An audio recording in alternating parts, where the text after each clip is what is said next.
예수님의 모습이요 어떻게 나오죠? 자색 옷을 입고, 자색 옷은요 홍색이에요. 홍색. 마태복음에 홍색이라고 나와 있어요. 홍색 옷을 입고 머리에 가시관을 쓰셨고요. 온몸은 채찍에 맞아서 피투성이가 된 그런 상태로, 너무나 연약한 그런 상태로 예수님이 지금 재판석에, 빌라도의 재판석 앞에 나와 계십니다. 그 장면을 한번 여러분이 그려보세요.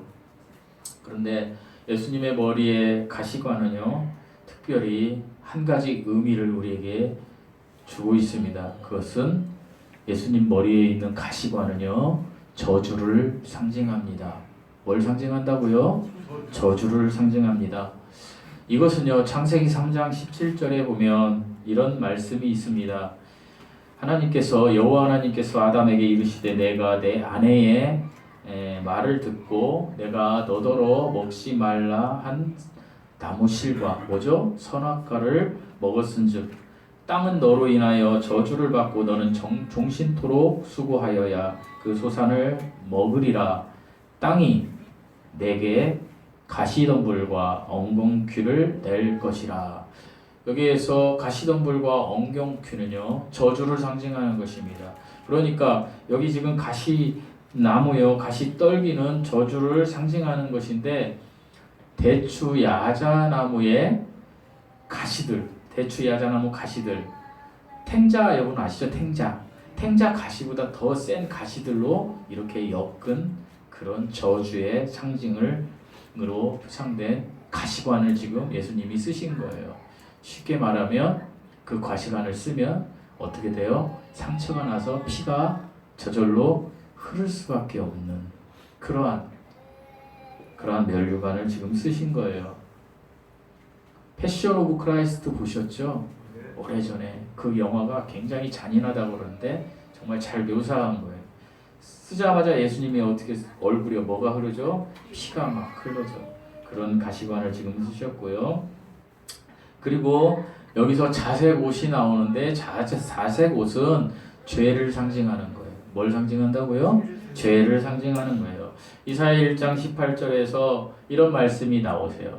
여호와께서 말씀하시되 오라 우리가 서로 변론하자.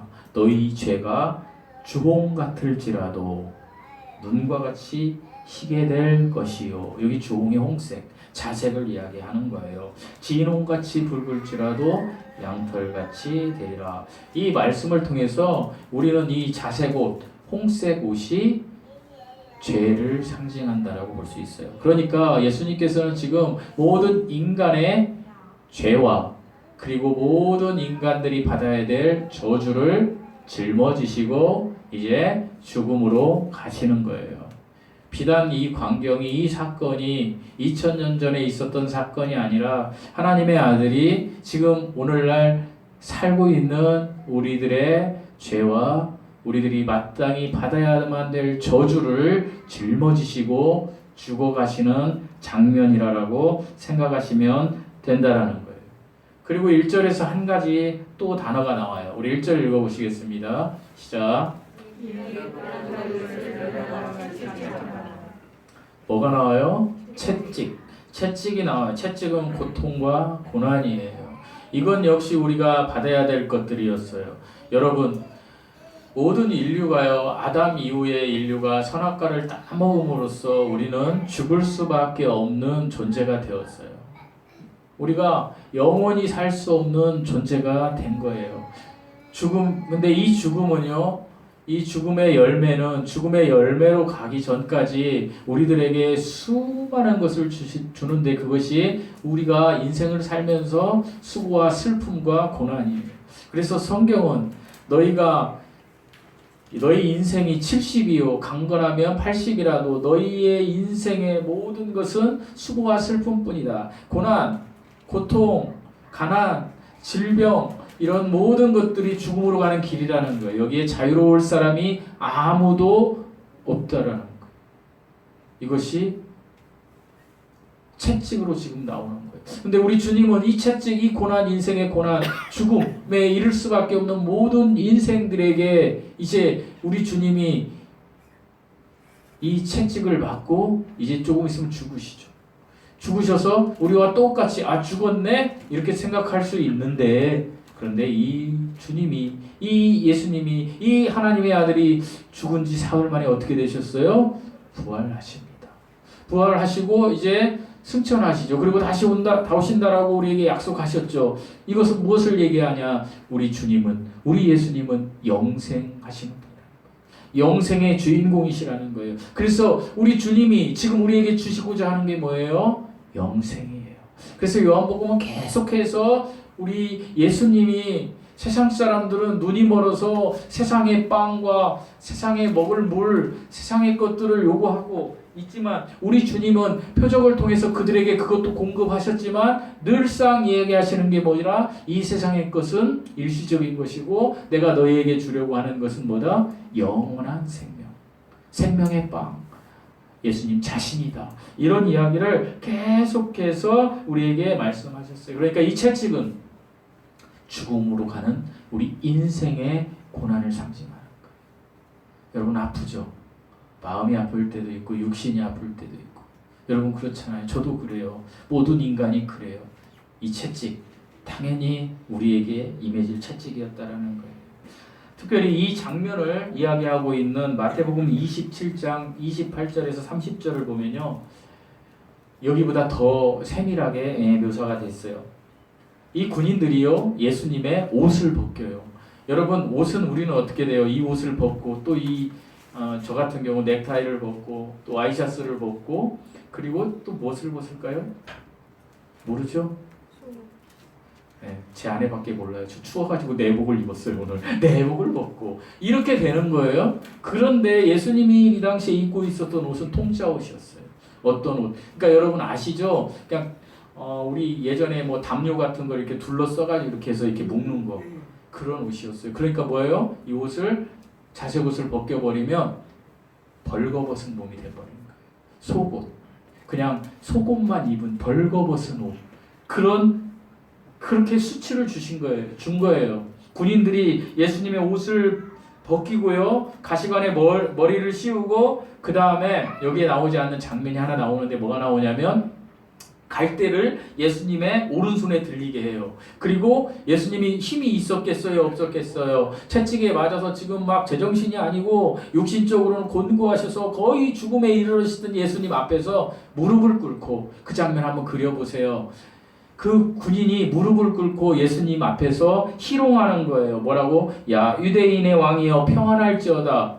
막 그 앞에서 뱀처럼 피조물인 인간이 하나님이신 예수님 앞에서 그렇게 조롱하고 있는 거예요. 그리고 급기야 그 갈대를 뺏어서 예수님을 때리시는 장면을 마태복음 27장에서 묘사하고 있어요. 여러분, 우리의 죄와 우리가 받아야 될 저주와 우리 이 땅에서의 고난을 예수님께서 다 짊어지시고 이러한 고통 속에서 지금 가시는 장면을 묘사하고 있는 거예요. 그리고 계속해서 5절에서 12절 말씀 한번 읽어보시겠습니다. 5절에서 12절 말씀입니다. 시작. 예수께서 가시관을 쓰고 자색 옷을 입고 나오니 빌라도가 그들에게 말하되 보라 이 사람이 나가네.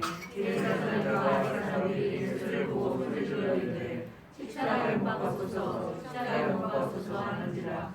빌라도가 이르되 너희가 친히 데려다가 십자가에 못 박아라. 나는 그에게서 죄를 찾지고자 하노라. 유대인들이 대답하되 그에게 법이 있으니 그 법대로 하면 그가 당연히 죽은 것은 그가 자기를 하나님의 아들을 함이니라.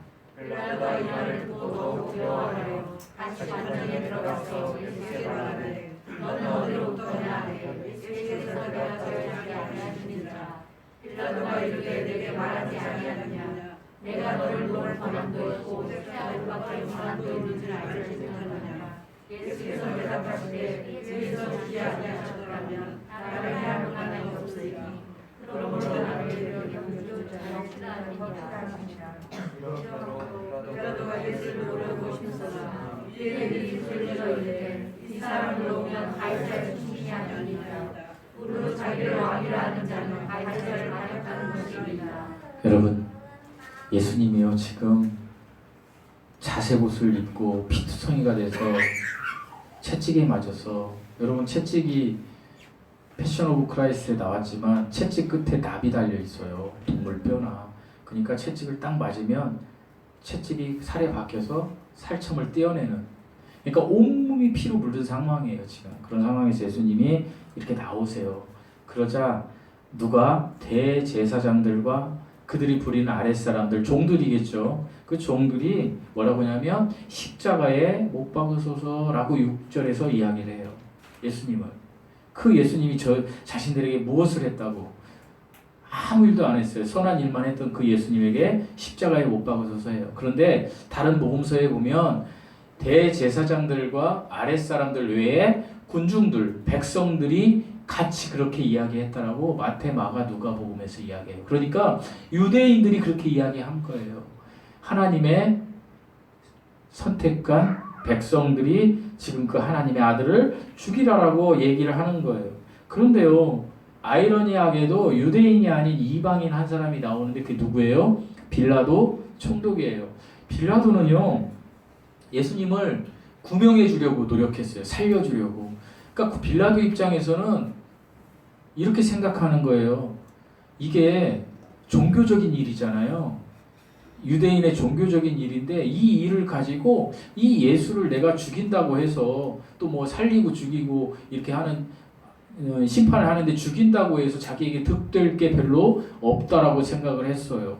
그래서 빌라도는 아무리 봐도 이 예수님이 자기의 죽을 죄를 지었다라고 생각하지 않았어요.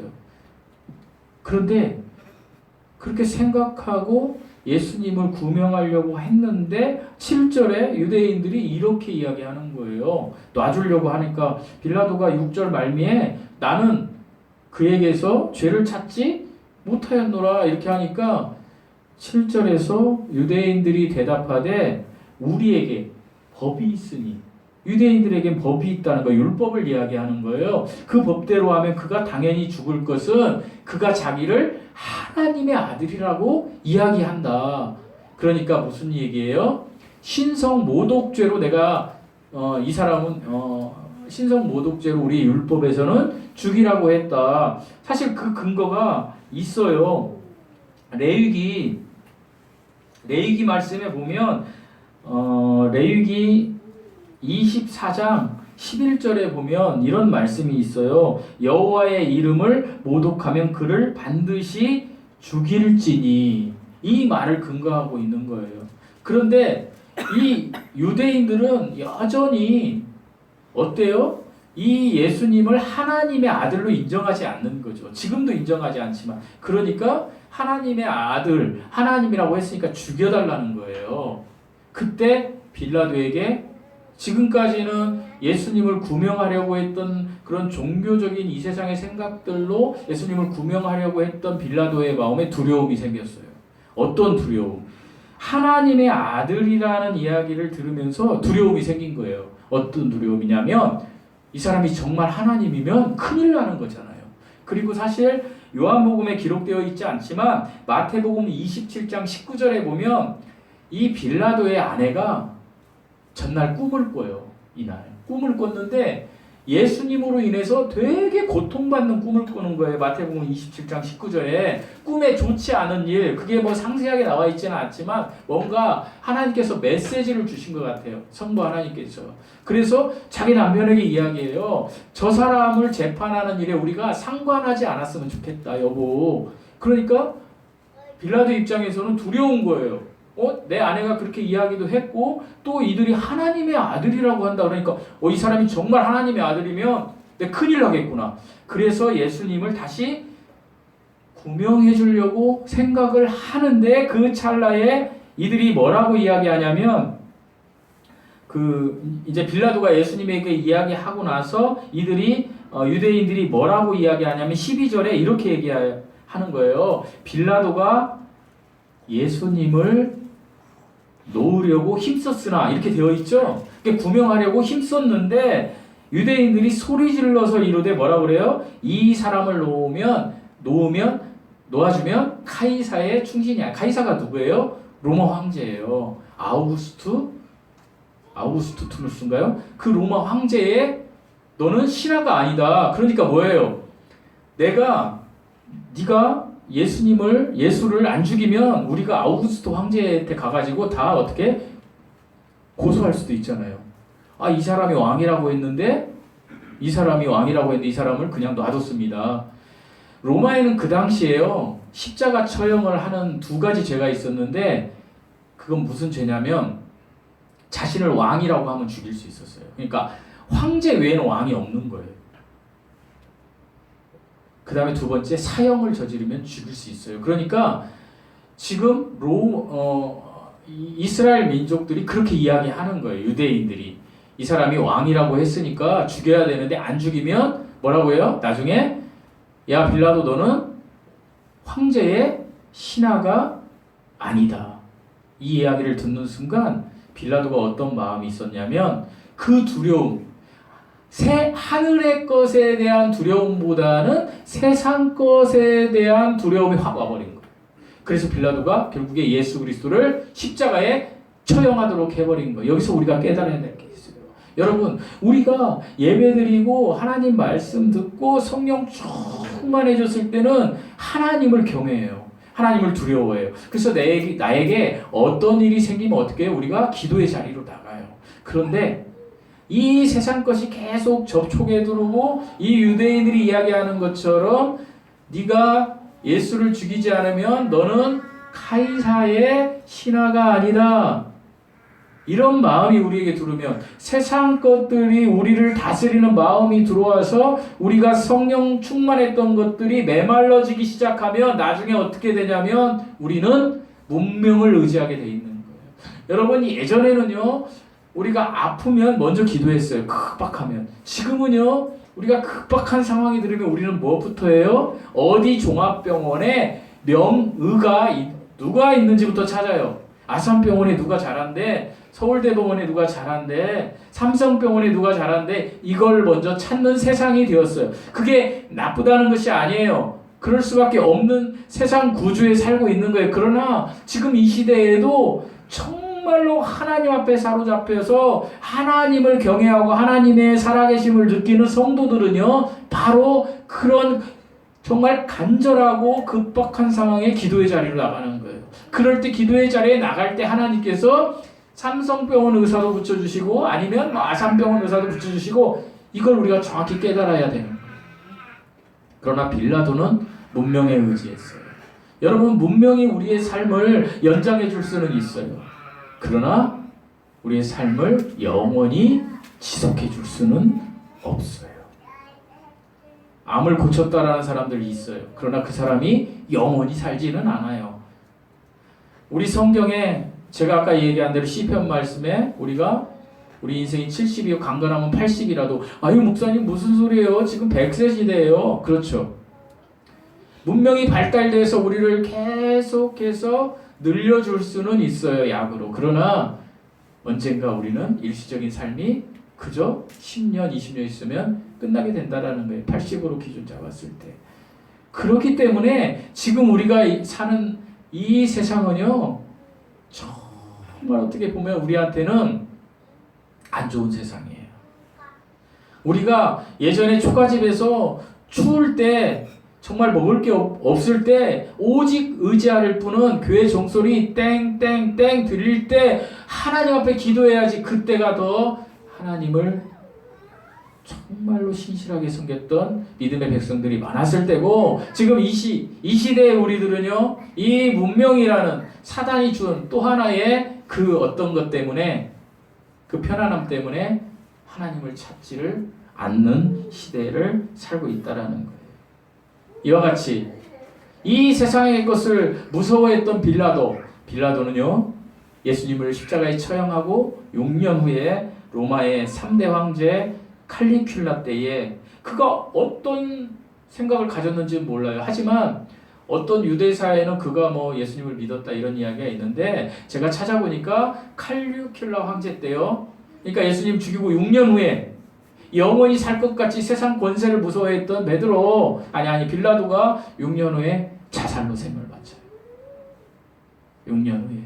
여러분, 빌라도는 예수님에게 지금 말을 해요.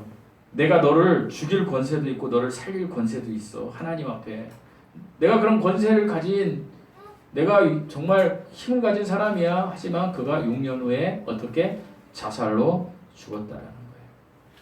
사랑하는 성도 여러분, 지금 예수님을 십자가에 못 박으라고 이야기하는 군중들 속에서요, 군중들 속에서 수많은 사람들은요, 아마도 예수님께 호기심이 있는 사람들이었을 거예요. 예수님께 호기심이 있었다는 것은 예수님께서 이전에 7가지 표적을 일으킬 때 오병이어나 뭐 사람들을 고치고 이럴 때 거기에 있었던 사람들이 아마 왔을 거예요. 왜? 저 사람이 정말 하나님의 아들이면 저들을 다 없애버리고 어떻게 하나님의 아들인 것을 보여줄 거야 하고 그런 마음에서 온 사람들도 있을 거예요. 예수님과 함께 밥을 먹던 세리, 창녀, 고아, 과부, 나그네들도 있었을 거예요. 그러나 그 어떤 한 사람도 예수님의 편을 들어주지 않았어요. 똑같이 그들과 함께 십자가에 못 박으소서, 예수 죽어라 하는 독서를 막 퍼부었어요. 왜 그랬을까요? 이것은요, 선악과를 따먹은 후에 모든 인간은 신이 나가 되어버리기 때문에. 저와 여러분도 나가 신이에요. 내가 신이라는 거예요. 그러니까 나에게 불리한 것, 나에게 유익이 되지 않으면 예수님, 하나님도 버릴 수 있는 존재가 우리라는 거예요. 아무리 우리가 믿음이 강하다고 해도 우리 이 사실을 깨달아야 돼요. 그러니까 이 마찬가지예요. 이 당시에 고아와 과부와 나그네들도요, 이 세상의 떡으로 배불리 먹여줄 때에는 예수가 하나님이라고 메시아라고 막 소리 지르고 열광했지만 저렇게 나약하게 죽어가요. 벌거벗겨져서 채찍에 맞아서 피투성이가 돼서 아무런 힘도 없이 나약하게 죽어가니까 어때요? 저 사람 가짜였어, 이렇게 생각하는 거예요. 가짜에서 생각하고 예수님이 질병 고쳐주신 거, 예수님이 죽은 자를 살려주신 거, 예수님이 오병이어, 예수님이 칠병이어로 수천 명, 수만 명을 먹이셨던 그런 모든 일들을 다 잊어버리는 거예요. 빌라도처럼. 그 하늘의 권세 두려움을 잊어버리는 거예요. 지금 보이는 것에만, 그것만 초점을 두는 거예요. 지금 보이는 건 뭐예요? 한없이 나약한 한 인간, 예수. 이방인 로마의 총독 앞에서 그저 머리만 숙이고 있는 한없이 약한 예수. 내가 저런 예수를 믿었단 말이야 라고 내신, 나가 인정을 하고 판단을 해버리니까 뭐라고 그래요? 그냥 죽여버리라 이거예요. 우리도 그렇지 않습니까? 내가 언젠가 예수님을 믿었을 때는 막 예수님밖에 없다라고 막 열광하고 살아갈 때가 있었어요. 그러나 이것이 점점 종교적인 생활로 점점 시간이 가고 늦어지고 세상에 오염된 것들이 막 들어오는 거예요. 세상에 오염된 것들이 뭐예요? 제가 뭐 이런 건 뭐 도덕적으로 나쁜 걸 이야기하는 거예요. 세상에 내가 가져가고자 하는 여러분이 지금 추구하는 것들이, 그런 것들이 막 들어오니까 그 때가 묻어가니까 하늘의 것보다는 이 세상에 있는 것들을 더 사랑하게 되는 거예요. 더 추구하게 되는 거예요. 얼마나 인간이 간사한지 아세요? 저는 지난주에 아주 간사한 한 인간을 보았습니다. 추악하고. 그 인간이요, 어떤 인간이냐면 아주 정말 못된 인간. 그 사람을 소개하겠습니다. 그 사람은요, 지금으로부터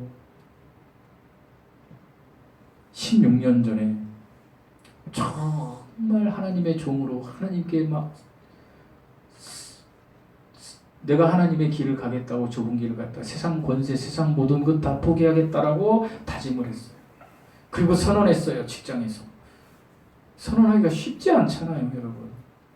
나는 이 길을 갈 거니까 세상 것은 나는 싫습니다.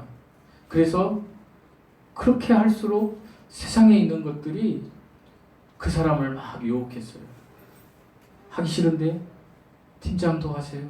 팀장 달면 바로 부장 달아요. 그래도 거역했어요. 그리고 2014년에는 그냥 팀장을 안 해도 고과를 잘 받으면 그냥 부장이 되는 길이 있었어요. 부장이 되고 그 다음에 상무가 되는 길. 근데 그때도 그런 상황이 왔을 때 자기 아내에게 얘기하면서 나는 예수 그리스도밖에는 없어라고 거절하고, 그리고 그런 삶을 살고, 그리고 어느 교회에 부목사 하면서도 예수님 때문에 살고, 그러면서 또 어떤 형제들이나 어떤 사람들이 자꾸 얘기할 때 정말 우리 정말 이런 교회를 만들어 봅시다. 이쯤 되면 누군지 생각나시죠? 누구 같아요? 그래서 교회를 개척하고 정말 힘들었어요. 교회 하면서. 근데 사악한 인간을 하나 봤어요. 지난 주일. 말도 안 되는 일이 벌어진 거예요. 회사에서. 이제 회사에서 포기하고 이 길을 가는데 갑자기 임금 피크가 되는 사람들에게 부장을 달 수 있는 마지막 기회를 주겠다. 그러는 거예요. 이제 직장 3년 남은 사람들에게 말도 안 되는 일인데 그런 일이 벌어진 거예요. 회사에서. 그러니까 처음에는 저건 나하고 상관없는 일이야 라고 생각했던 그 인간이 갑자기 이상해졌어요. 회사에서. 아니 그게 이런 일이 있으면 우리 대상이 누구야? 그 사람을 소개하겠습니다. 이영국이에요. 갑자기 회사가 이상해졌어요. 뭐 그냥 상무부터 해가지고 이영국 차장 부장 승진시켜야지. 야 어떻게 하면 부장 승진시키는 거야? 고가가 좋은데 뭐 해야 되는 거야? 막 그래요. 그럴 때 내가 아이 됐어요 이렇게 얘기했는데 갑자기 그날 저녁부터 그래? 한번 달아볼까? 다루면 연봉이 1,000만 원 올라가고, 잘 몰랐는데 뭐 퇴직금이 3,000만 원이 올라가고, 그래 어차피 그런 거 한번 해보고 갈까? 그런 마음이 살살 들더라고요. 그러더니 커지기 시작하는 거예요. 그게 점점 커지는 거예요. 커져가지고 사악한 마음이 드는 거예요. 그래 지금 우리 다 관리하는 대장이 나하고 친한 형이잖아. 내가 형한테 얘기하면 되는 건데 남들은 이거가 없어서 못 오는데 지금 형이 저러는데 내가 그럼 나 좀 해줘 이러면 되는 건데, 그런 마음이 이만큼. 세상에 그 때국물이 오니까. 그리고 교회는 적어져요. 교회 일은 점점 적어지는 거예요. 해도 안 되고 성도들도 안 늘어나고. 여러분한테 얘기하는 거 아니에요? 저한테 얘기하는. 너무 지치는 거지 이제. 너무 막 힘들어지는 거. 또 막 제 주변에 또 뭐 좀 힘든 일들. 전 사실 2022년이 빨리 갔으면 좋겠어요. 너무 힘들었거든요. 이렇게 제 개인적으로 어머니를 케어하고 이런 모든 것들이 그래 그러면 그냥 이 세상 것을 내가 한번 해보죠. 이 마음이 가지고 교회가 이제 이만해지고 세상 것이 이만해지더라고요. 저도 그렇더라고요. 제 후배가 그랬습니다. 형, 제발 가만히만 있어. 제 지금 후배가 형 가만히만 있고, 가만히만 있으면 형은 그냥 부장 되는 거야. 제발 뭐 안 한다, 목사한다 이런 얘기 하지 마. 그 얘기 들으니까 그럼 나 제발 가만히만 있으면 되네. 그 마음이 이만큼 커졌어요. 커져가지고 가만히 있어야지. 가만히 있으면 저것들 내가 나를 올릴 수밖에 없을 거. 이 마음이 막 사악해진 마음이 이만해진 거예요. 저는 예수님 앞에. 세상 것이 커지니까.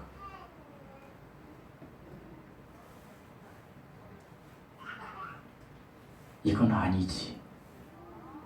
가서 이야기했어요. 저 안 해요. 15년 전에 안 한다고 했는데 지금 하겠어요. 다 늙은 놈이. 너무 좋은 거예요. 지금 그거 하고 나니까. 뭐 오늘 성도가 뭐 저번 주보다 훨씬 뭐 많이 나오고 뭐 이랬나요? 그러지 않아요. 내가 예수님께로 바뀌니까, 선언해버리니까. 여러분 그냥 듣고 있지만 이거 말도 안 되는 거예요. 우리 박정훈 집사님이 저 같은 회사를 다니니까 이따 가서 한번 물어보세요. 이게 말도 되는 얘기인지. 말도 안 되는 얘기예요. 여러분 100만 원, 500만 원 가지고 가서 나 좀 해달라고. 예전에 그랬어요. 승진하면 1년 연봉 오르는데 1년 연봉 갖다 주면 오른 만큼 연봉 갖다 주면 그 다음부터 올라가잖아요. 그래서 그 돈 갖다 주고 이런 그 시대. 근데 여러분 가만히만 있으면 되는데 여러분 같으면 어떻게 하실래요? 여러분 가만히만 있으면 연봉이 3천만 원 오릅니다. 아마 혹자는 그렇게 얘기할 수 있어요. 목사님 그러면요 그 연봉 갖다가 교회 헌금하면 좋잖아요. 여러분 그게 다 세상의 떼국물이에요. 제가 부끄럽지만 왜 제 간증을 했냐면 야 목사인 나도 세상에서 생활하다 보면 이 떼국물에 넘어지는데 여러분은 오죽하겠냐는 거죠. 빌라도 같이 여기 지금 예수님을 십자가에 못 박아서 십자가에 못 박아서 하는 사람들 같이 얼마나 우리가 그 세상의 떼국물에 떨어질 수밖에 없는 존재냐는 거예요. 사랑하는 성도 여러분, 요한복음에서 예수님께서는 계속해서 우리에게 영생을 주셨다고 하나님만 바라보라고 이야기하십니다. 뿌리가 뽑힌 나무로 살지 말라는 거예요. 여러분 우리 인생은 뿌리가 뽑힌 나무예요. 여러분 나무 가지를요 제가 집에 있는 나뭇가지를 이렇게 딱 이렇게 가지를 자르니까 그 가지가 처음에는 똑같아요. 가지가 근데 점점 가르면 말라지고 이게 끊어져서 그 나뭇잎들이 다 떨어져서 나중에는 죽어버리더라고요. 우리 인생이 그런 거예요. 언제부터? 선악과를 따먹은 후부터는 그런 삶을 살 수밖에 없는 게 우리 인생이라는 거예요. 우리 강현이가 저렇게 나 오늘 올지 몰랐는데 나와가지고 신나가지고 해먹잖아요. 강현이 똑같아. 우리는 뿌리가 뽑힌 나무예요. 그렇기 때문에 처음에는 막 뿌리가 뽑힌 지 얼마 안 됐을 때는 막 생기도 있고 막 하지만 뭔가가 공급이 안 되는 거예요. 그게 뭐예요?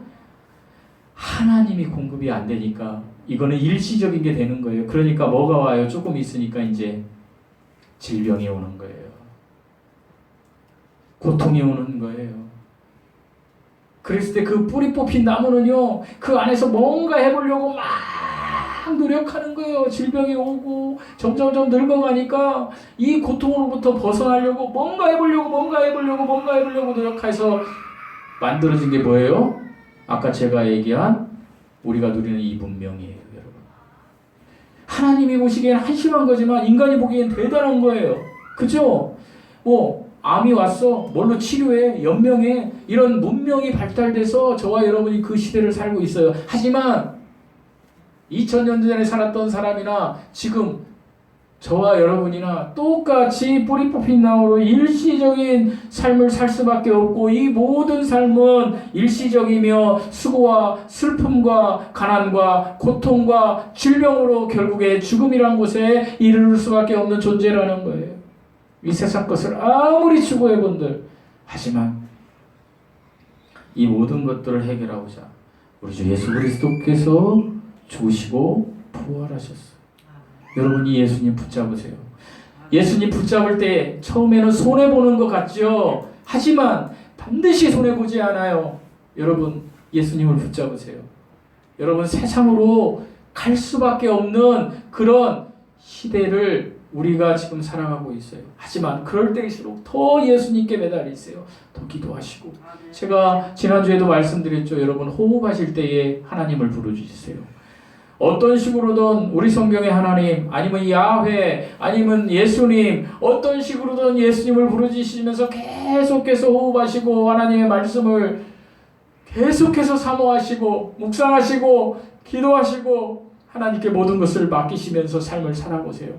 수도 없이 얘기해도 여러분이 실천하지 않으면 그것은 열매로 나오지 않고 여러분의 믿음은 성숙해지지 않아요. 왜? 우리는 뿌리가 뽑힌 나무들이기 때문이에요. 이 뿌리가 뽑힌 나무들에게 뿌리가 되어주시는 분이 누구시냐? 우리 주 예수 그리스도예요. 우리가 우리 주 예수 그리스도를 믿는다면 비록 우리가 살면서 예수님을 부정하고 십자가에 못 박으소서 얘기를 한다 할지라도 그러한다 할지라도 뿌리가 뽑혀 있으면 우리는 반드시 하나님께로 예수님께로 돌아올 수밖에 없는 존재라는 거예요. 여러분 그 존재가 되셔야 합니다. 그 위치 변경이 있어야 합니다.